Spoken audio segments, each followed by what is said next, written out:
1 year ago today, a lone attacker killed 14 people and injured more than 50 just hours into the new year. In the critical hours that followed, investigators worked to secure the scene and determine whether anyone was involved. Yeah, a lot of questions, a lot of chaos that day, but something that was clear for the investigation in those early hours, surveillance cameras in the French Quarter. They did help to answer some of those early questions.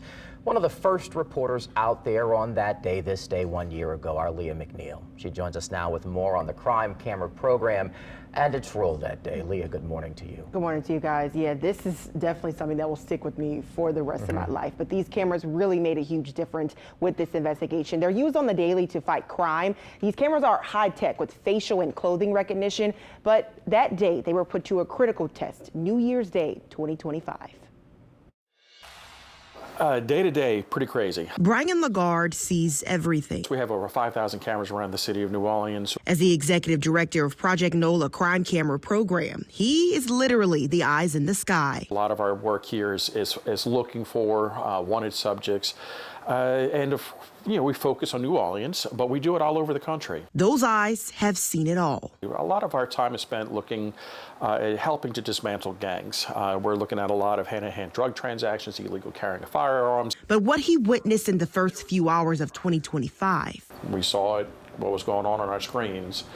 And as you know, it was horrific. In October and November of 2024, Shamsu Jin Jabbar took 2 trips to New Orleans. This is video he took using meta glasses, riding a bike through the French Quarter. Weeks later, on December 30th, Jabbar rented a truck.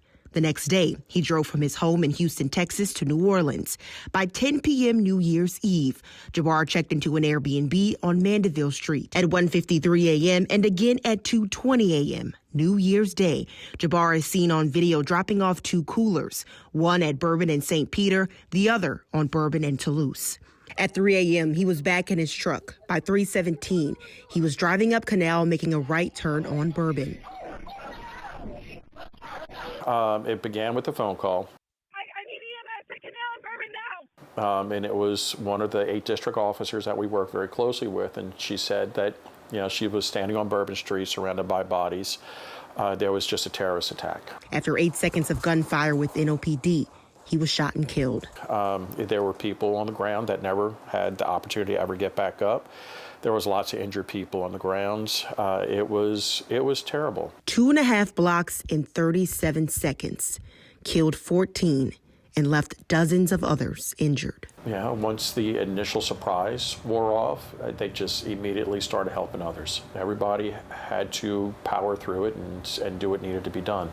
On scene and behind a computer screen. Originally, no one wanted to assume it was just one bad actor. So we were using clothing recognition, facial recognition, license plate recognition. Things then got even more unusual a couple of hours in when the first explosive device was found. The 2 coolers placed along Bourbon turned out to be homemade explosives, with the fire to follow at Jabbar's Airbnb. Of course, it all led to the single conclusion that everybody knows now is there was one terrorist. These eyes have seen what no one should.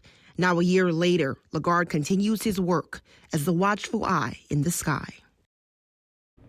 About 2 weeks ago, Lagarde said cameras on Bourbon Street were updated to immediately alert police if a vehicle is driving on Bourbon when it is only open to pedestrians. That change is aimed at everyday crowds, typically when we see less law enforcement on the streets compared to large-scale events like New Year's. He says the city of New Orleans is better prepared, in his opinion, and more protected than we were a year ago should this happen again.